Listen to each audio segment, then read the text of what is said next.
Hi, and welcome to the next video in our series of interviews with the editors from Chemical Engineering Research and Design. Today we are meeting with Professor Meenesh Singh from the University of Illinois in Chicago. Meenesh, welcome to the interview. Thank you, Brad. Could you start by telling us a bit about yourself? Sure. My name is Meenesh Singh. I'm an assistant professor of chemical engineering at the University of Illinois, Chicago. I'm relatively new to this professor thing. I started in 2016, my independent research group. Before that, I was a postdoc at University of California, Berkeley. And before that, I was a PhD student from 2009 to 2014. I worked during my PhD on varieties of problems that literally got me interested in material science. My PhD thesis was focused on crystallization, how crystals grow, how they take different shapes and morphologies. Those were the topic of my thesis. And then later during my postdoc, I went into the energy side.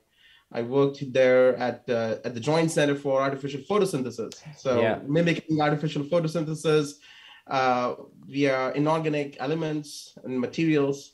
That was a focus. So we did quite a bit over there. And my research group here at UIC, we sort of bring both forefronts of energy science and material science together and try to address varieties of problems, the challenges that we have in 21st century in material science and in energy science. We work on varieties of problems here. We work on climate engineering. We work on how we can decarbonize chemical industries, how we can effectively use renewable power from solar and wind energy and make, for example, plastic bags that we use. We also focus on making ethanol, which is green ethanol. We also focus on making methanol. So using these free electrons that we get from renewable power and abundant resources like water, carbon dioxide from the air, nitrogen, and utilizing these abundant molecules to make these compounds. Very good, very good. I have to say, I have the opportunity to meet researchers and editors from all around the world. But one really distinguishing feature about professors in the USA is their ability to sell their research. So you've been there in the US for a while, and I love the energy and the enthusiasm that you bring to describing your research. But you also have a really good way of using very much plain English description of your research. You know, this concept of using free electrons that we get from abundant energy sources and simple concepts like water, carbon, nitrogen to make these important commodity chemicals and fuels is very refreshing, very, very interesting.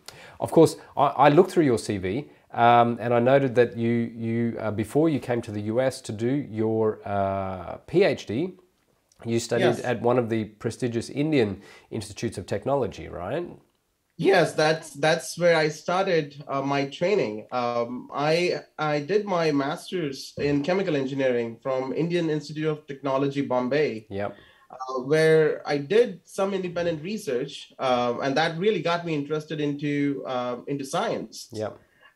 And before that, I did my bachelor's in chemical engineering from an institute within Sardar Patel University. It is a university in the western side of India, one of the oldest university. And then all of my education has been in chemical engineering. So I'm really excited about how, staying in the field of chemical engineering, and I can still look into different problems that chemical engineering can tackle and solve. I am totally with you. I feel like a young person, but I'm not really that young. And I've also been in chemical engineering as a student or as a postgraduate student or as a researcher or as an academic for well over 20 years now. And I love it more and more as I go along. So I think we're both in the same boat there. Can we circle back to this concept of decarbonization? So what does that mean in the American context, decarbonization? Right. So see, this is a gigaton challenge Hmm. of CO2 capture. You see some of the technologies which are currently being deployed to capture CO2 from the air. We really need to, capture billions of tons of CO2 from the air, right? To really bring down these adverse climate changes. So this is a different focus to other countries around the world because direct air capture is not, I would say, universally accepted as the main route to us achieving a sustainable level of CO2 in the atmosphere. But it has quite a bit of I guess funding and support and an industrial interest there in the USA, right? That's right. And as you have rightly pointed out, right, this is a more recently emerging area where, we are looking into how we can clean up air from confined media or confined rooms. For example, Yep, classrooms can yep, have high CO2 level. The yep. bedroom where you sleep in can go up to 1,000 ppm. Hmm. So a sustained living is an important thing, and their direct air capture can play an important role. But coming back to your original point on decarbonization, in industrial level, we usually have very, very well established techniques like pre-combustion, post-combustion techniques to capture CO2. And people have been doing that. I agree. Yeah. That's one of the way. The other way, what we are looking at is sort of move away from fossil-based resources, Yeah. right? Yeah. Use, if I can, for example, one of the three most important chemicals that we make in chemical industry. The first one is ammonia. Hmm. Second one, not in the volumes or the tons, but in terms of environmental impact. The second one is ethylene, and the third is methanol. So these three have the largest CO2 impact Yep. among all the chemicals. Yep. And if we can try to make these chemicals using free electrons, renewable electrons, and resources like CO2 from the flue stack or CO2 from any other process or nitrogen, I can really make these chemicals, important chemicals, in more sustainable manner while still impacting decarbonization needs of the industry. Yeah. So my understanding of the current status of some of those technologies is that the pathways we understand them or we know them. The chemical pathways, for example, from atmospheric nitrogen and hydrogen that maybe we get from electrolysis of water using renewable electricity. And then maybe a very exotic direct electrochemical synthesis of ammonia. So we can stitch together a kind of flow sheet to make green ammonia. But that's not an industrial process at the moment. That's not a process where you can go to an engineering company and say, look, design a plant for me that will make 500,000 tons per year of green ammonia. I think as chemical engineers, we've got still a lot of work to do to get from that very low TRL level lab type demonstration to the actual industrial reality that we need, which is millions of tons when you're talking about those three commodity chemicals that you just talked about. Yeah, absolutely correct. See, the other similar thing, which you brought a good point here. Most of the technologies that we are exploring, they are really in the R&D phase, TRL less than 5, for example. The another important technology that we are looking at is how you can utilize methane. Now, many times, the methane that we get from the shale gas, the excess of the methane gets flared, and you see flaring of methane gas across most of the refineries, which is common, very common. And that has, a huge impact because methane is much more potent greenhouse gas than CO2. Yep, well known. Yeah, Now, absolutely. US has a very stringent regulations for methane emissions. Yeah. And now technologies are evolving, again, mid TRL levels, most of them, but towards, gearing towards how you can utilize and convert this methane to usable chemicals rather than burning it. Yep. So we are developing technology where you can, at ambient condition, you can convert methane to methanol.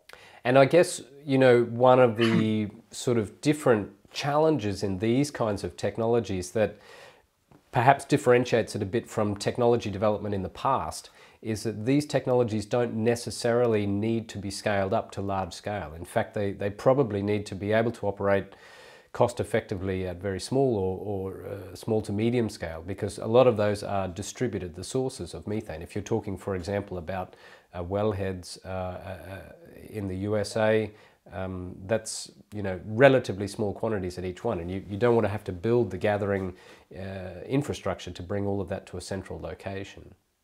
That's very important. So, our focus on distributed manufacturing is very essential. And your technologies that we are developing, and many people are developing across the globe, needs to be modularized. You can scale it out instead of scale up. You can scale out based on the need, right? So, it's interesting that we recently developed a technology which can capture CO2 at a rate 100 times faster than any technology out there. And I think there was some media about this as well, because if anyone out there Googles your name, I think this will be one of the most higher ranked popular hits. But yeah, please tell us a bit more about this. So many people were wondering about, hey, what is really an implication of this? So the origin of, why we wanted a technology like this really came from the need. For example, I come from India, and if you happen to go to, the capital of India, in some seasons and some months of an year, it's really difficult to breathe air over there. Yeah. And it's not just that place. There are many places across the globe where the pollution, the quality of air is not that good. Now, I know there are very good technologies which can capture CO2 and clean out air, but those are sort of centralized, meaning, there are huge towers of absorbers they need. I can't implement the huge absorber in a city. That's right. I can't do that. I need something on a more personal scale, a more like something you can wear it in your backpack and put a mask on, or something that you can put as a humidifier or scale in your house. That's a very good point, actually, because I think prior to COVID, a lot of people would never have, in most countries in the world, perhaps there's some exceptions in East Asia, but most countries, people would never have considered having a kind of air purification device in their home or in their classroom. But we've seen that proliferate during COVID, these HEPA filter devices, to basically reduce the count of virus particles in the air in enclosed spaces. And so now it's a very common thing. You can go into a cafe or restaurant here in Europe and see humming away in the corner an air purification device. Many schools have them here as well. So I totally agree with you there. But that's something the mindset of consumers has been radically changed in the last 2 years because of our global pandemic. So there we were, right? We saw the need. There is a need, and I know none of the chemical technologies which I know as the chemical engineer can be applied to a household scale. So we had to come up with very quick, very efficient technique, which really, reduces the footprint of the device by 100 times, right? So we started exploring technologies, and something really interesting happened, and that happened in kitchen. So this discovery happened in kitchen, actually. So we all know, right? You take baking soda and you add vinegar to that, and you see fizzes, right? But rarely someone has done the experiment where you take a baking soda and put water into that, and you will still see some fizz coming out. So my idea was just based on this chemistry, kitchen chemistry. The process that we built, in that process, we continuously make baking soda by reacting potassium hydroxide with CO2. I can feed CO2, or I can feed the air into a solution which contains potassium hydroxide, and I convert that to a baking soda, right? And then I apply electric field to shuttle or to transfer the bicarbonate ions to an aqueous solution, where as soon as the bicarbonate gets in contact with the water, the CO2 will come and will effervesce from the solution.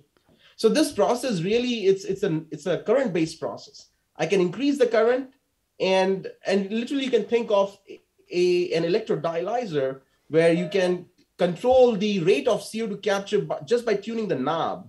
Nice. I can increase the current, and I can handle the high rate of CO2 capture. I can decrease it. So you can modularize this, and you can imagine putting this in your house and connect it with your HVAC system. Nice. And as Nice. per your need, it can clean up the ends inside the house. So this is an idea which we are now taking up towards more towards commercial scale, and we are progressing towards higher TRL levels. Very good. Very good.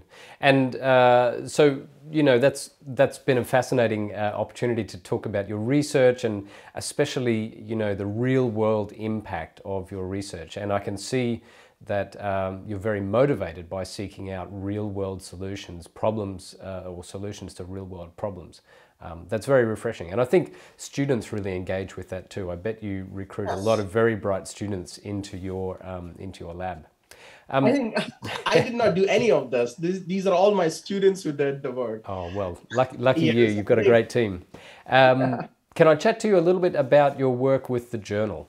yeah, sure. We often ask our editors the question, what's it like, or what do you find valuable? What do you get back from being an editor for chemical engineering research and design? See, it's more than getting back. I feel in a forward way what I can contribute, right? Yep. So here, being an editor, I really get an opportunity. And by the way, I'm editing the section in our journal, the material processing and product development section, which Okay, is thanks. very Yep. well aligned to what I do. Yes. And a nice thing about being an editor is to see how the field is developing and how different areas. I work in a very confined, a very small piece in a larger sector of different technologies. So I got to see technologies which are focused on, for example, utilizing biomass, utilizing developing batteries, varieties of technologies, right? Yeah. And being at the editor level, I can not only see the development of these technologies via processing those papers, but also provide my feedback in terms of what can really make a difference to the authors, right? Certainly. Very good. So yeah, this is very exciting process of learning. Very good. So on that topic, you said that you like to give some feedback or some advice to the authors. So what would typically be some advice that you would give to authors submitting to your section of the journal? See, the advice is based on what I really look for when I read a paper, right? So when you read a paper, there are papers which are 20 pages long. There are papers which are very short, 4 or 5 pages long, and written in different levels of perspective, different level of depth. So to me, scientific rigor is important. You do need that. But really what is very important for the reader is to see the impact coming out at different level. Right. When I open a paper and see a new area to read about, I really want to know why this, why this technology. Yeah. I also want to know what has been done in this particular work, which is advanced to the current state of the art. Yeah. Right. And to increase the broad readership, for example, a person who is not in your area, you want that person to be interested in reading your paper, you also need to put some tangible application. For example, how if this particular product or material or technology is successful, how it's going to affect tangibly to the current needs. So if these three elements fit together in a harmonious manner, and of course, in a way that it clearly shows the impact, that really makes a good paper. Very good. Very good. Excellent advice. I can only agree with all of that. Finally, to wrap up the interview a bit, because you're a very energetic professor, very energetic scientist and engineer, I want to ask you to look a bit into the future. Where do you see chemical engineering going as a profession? Not just your specific area of research, but our general profession of chemical engineering. What do you see as the exciting things coming up? Right. As I have seen, I've not been there, in mostly in the research that has been done before, I would say 2005 or so, not literally physically there. I started learning all of this only, I think, in my master's and PhD. So there's a lot of work done And as a whole field, I could see the chemical engineering has not only grown in terms of the interdisciplinary nature of the field. Now, we are dealing with problems in varieties of field, Yep. right? Bringing the same, the pillars. We have 4 pillars in chemical engineering: transport, reaction, thermodynamics, mathematics, and computational science, if you want to put it in that way. Taking these pillars and solving different problems has been our motto in chemical engineering, right? Yep, for a very long time. And we have been doing good.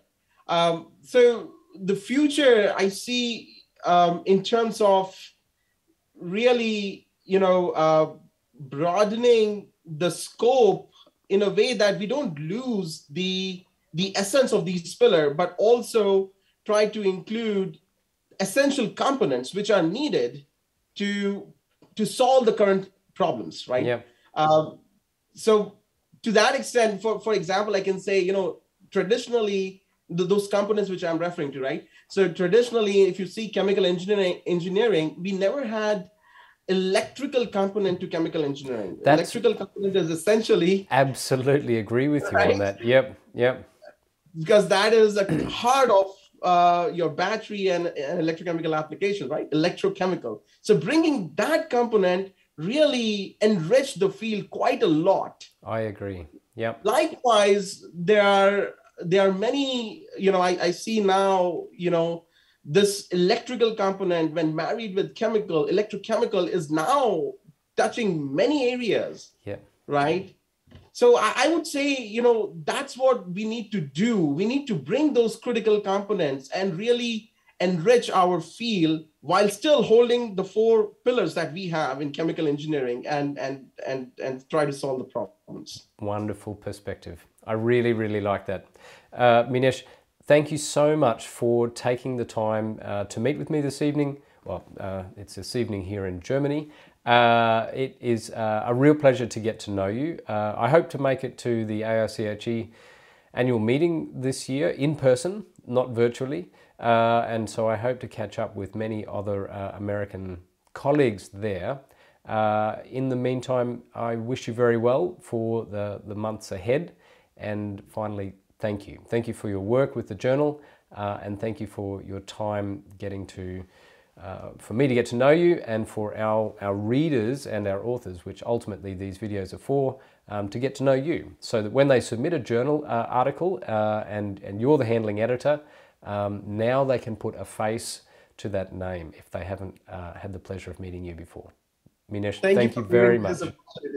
Thank you, Brad. This is wonderful. Wonderful talking to you. And I look forward to seeing you at ASCHE.